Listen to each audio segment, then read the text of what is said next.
All of his co-workers were gone. What could it mean? Stanley decided to go to the meeting room. Perhaps he had simply missed a memo.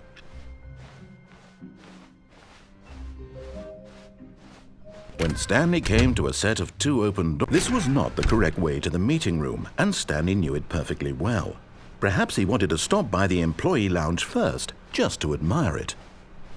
Stanley felt lightheaded, butterflies in his stomach. But eager to get back to business, Stanley took the first open door on his left. Stanley was so bad at following directions, it's incredible he wasn't fired years ago. Look, Stanley, I think perhaps we've gotten off on the wrong foot here. I'm not your enemy, really, I'm not. I realize that investing your trust in someone else can be difficult, but the fact is that the story has been about nothing but you all this time. There's someone you've been neglecting, Stanley.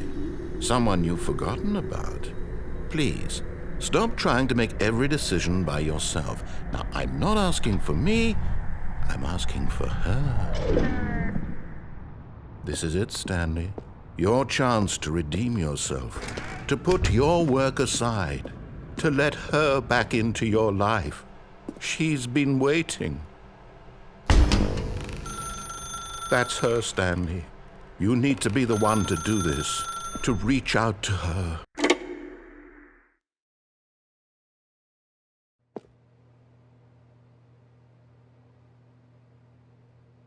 Oh, Stanley, is that you?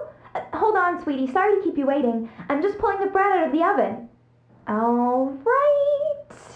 Okay, there we go. All right, now, I want you to come in and tell me all about your day. Gotcha. Oh, come on.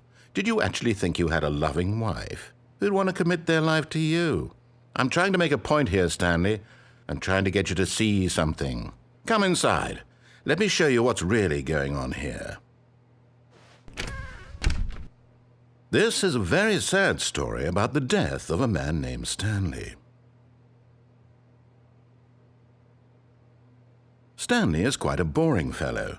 He has a job that demands nothing of him, and every button that he pushes is a reminder of the inconsequential nature of his existence.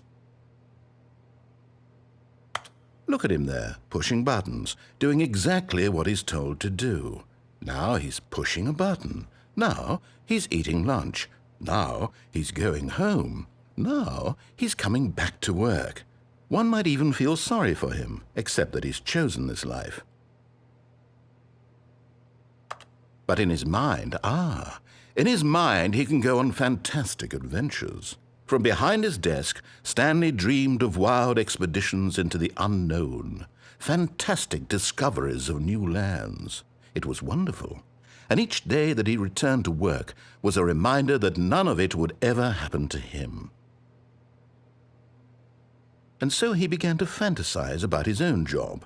First, he imagined that one day while at work, he stepped up from his desk to realize that all of his co-workers, his boss, everyone in the building had suddenly vanished off the face of the earth. The thought excited him terribly. So he went further. He imagined that he came to 2 open doors and that he could go through either. At last, choice. It barely even mattered what lay behind each door. The mere thought that his decisions would mean something was almost too wonderful to behold. As he wandered through this fantasy world, he began to fill it with many possible paths and destinations. Down one path lay an enormous round room with monitors and mind controls. And down another was a yellow line that weaved in many directions. And down another was a game with a baby. And he called it the Stanley Parable. It was such a wonderful fantasy, and so in his head he relived it again, and then again, and again, over and over, wishing beyond hope that it would never end, that he might always feel this free. Surely there's an answer down some new path, mustn't there be? Perhaps if he played just one more time. But there is no answer. How could there possibly be?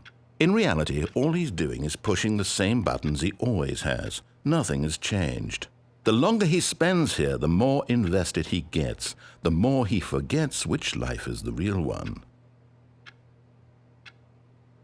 And I'm trying to tell him this, that in this world he can never be anything but an observer, that as long as he remains here, he's slowly killing himself. But he won't listen to me. He won't stop. Here, watch this. Stanley, the next time the screen asks you to push a button, do not do it. You see? Can he just not hear me? How can I tell him in a way that he'll understand that every second he remains here, he's electing to kill himself? How can I get him to see what I see? How can I make him look at himself? I suppose I can't, not in the way I want him to. But I don't make the rules. I simply play to my intended purpose, the same as Stanley. We're not so different, I suppose. I'll try once more to convey all this to him. I'm compelled to. I must. Perhaps, well, maybe this time he'll see. Maybe this time. And I tried again, and Stanley pushed a button. And I tried again, and Stanley pushed a button. And I tried...